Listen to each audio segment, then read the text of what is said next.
मान्यवर, इसमें director of prosecution का एक्सटेंशन और उसका महत्व और उसको कंपलसरी करने का काम किया है, क्योंकि न्याय प्रणालिका में किसी निर्दोष को अन्याय हो जाए या तो किसी विक्टिम को न्याय न मिले, दोनों किस्सों में हमारी त्रिस्तरीय न्यायिक व्यवस्था है, उसमें अपील का बड़ा महत्व है। आज अपील का निर्णय वो ही लोग करते हैं जो वो गलती जो हुई है, मानो विक्टिम को लगता है कि मेरे साथ न्याय नहीं हुआ है, तो वो ही निर्णय करते हैं अपील करनी या नहीं करनी जिसने ये गलती की है। अब एक स्वतंत्र डायरेक्टर ऑफ प्रोसिक्यूशन हर जिले में भी बनेगा, राज्य स्तर पे भी बनेगा, जो पारदर्शिता के साथ एक केस में अपील करने लायक है या नहीं है उसका निर्णय करेगा। उसमें पुलिस का और प्रोसिक्यूटर का केवल और केवल अभिप्राय होगा, निर्णय एक तटस्थ प्रणाली का होगा जिसको डायरेक्टर ऑफ प्रोसिक्यूशन के नाम से यहां इंट्रोड्यूस किया गया है। पुलिस की अकाउंटेबिलिटी कई सारे मामलों में तय की है, जैसे इस देश की अदालतों में हेबियस ढेर सारी होती है, परिवारजन जाते हैं, हमारे सगा संबंधी कहाँ है हमें मालूम ही नहीं है, पुलिस कहती है हमारे पास नहीं है। अब तय कर दिया है गिरफ्तार व्यक्तियों की सूचना अनिवार्य रूप से हर पुलिस स्टेशन पर रखनी पड़ेगी और एक पुलिस अधिकारी को इसके लिए जिम्मेदार करना पड़ेगा। मान्यवर, इस तरह से मैं आगे बाद में बताऊंगा, परंतु ढेर सारी चीजों को हमने पुलिस की अकाउंटेबिलिटी फिक्स करने का भी इस कानून के माध्यम से काम किया है। और विक्टिम सेंट्रिक कानून जब मैं कहता हूं तब मान्यवर हमने ढेर सारा विक्टिमों को बीएनएसएस में 360 तो अपनी बात रखने का अधिकार दिया है, इंफॉर्मेशन का अधिकार खंड 173, 93 और 230 में दिया है, नुकसान की क्षतिपूर्ति का अधिकार दिया है, जीरो एफआईआर को इंट्रोड्यूस किया है। अब कोई भी मुकदमा स्टेट विक्टिम की परमिशन के बगैर, विक्टिम को सुने बगैर कोर्ट सिर्फ स्टेट के कहने पर विड्रॉ नहीं कर सकती। जो विक्टिम है उसको सुनना पड़ेगा, उसके ऑब्जेक्शन को भी सुनना पड़ेगा।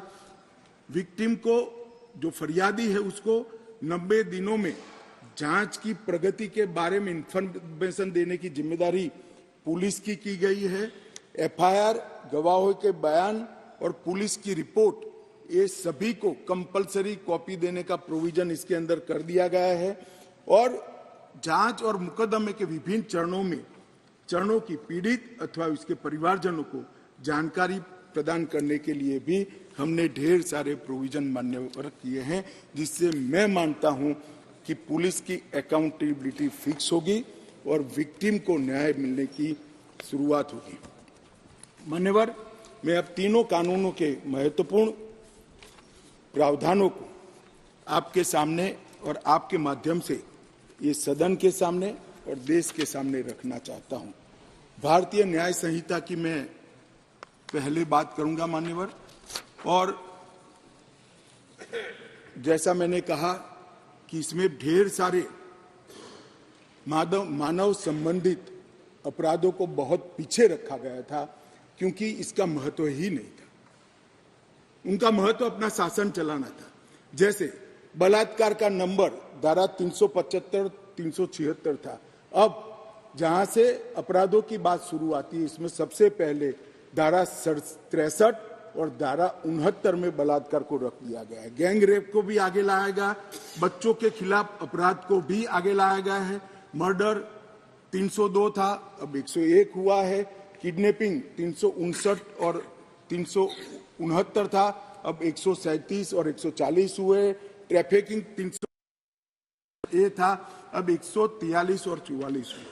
माननीय, शुरुआत की डेफिनेशन और प्रोसीजर को छोड़कर सीधा मानव संबंधित, पहले महिला और बच्चे और फिर शरीर संबंधित अपराधों को हमने प्रायोरिटी दी है, क्योंकि इसी को हम व्यक्ति की सुरक्षा के साथ जोड़कर देखते हैं मान्यवर, और उसको सुनिश्चित करना ये कानूनों की प्रायोरिटी है। मान्यवर, अंग्रेजों ने बनाया हुआ राजद्रोह का कानून जिसके तहत तिलक महाराज, महात्मा गांधी, सरदार वल्लभ भाई पटेल, ढेर सारे हमारे आजादी के स्वतंत्र सेनानी, बड़े बड़े हमारे नायक सालों के सालों 6-6 साल तक जेल में रहे।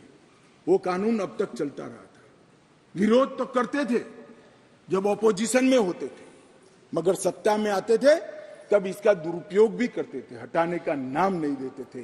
पहली बार नरेंद्र मोदी जी ने ऐतिहासिक निर्णय किया है कि राजद्रोह की धारा 124 को पूर्णतया समाप्त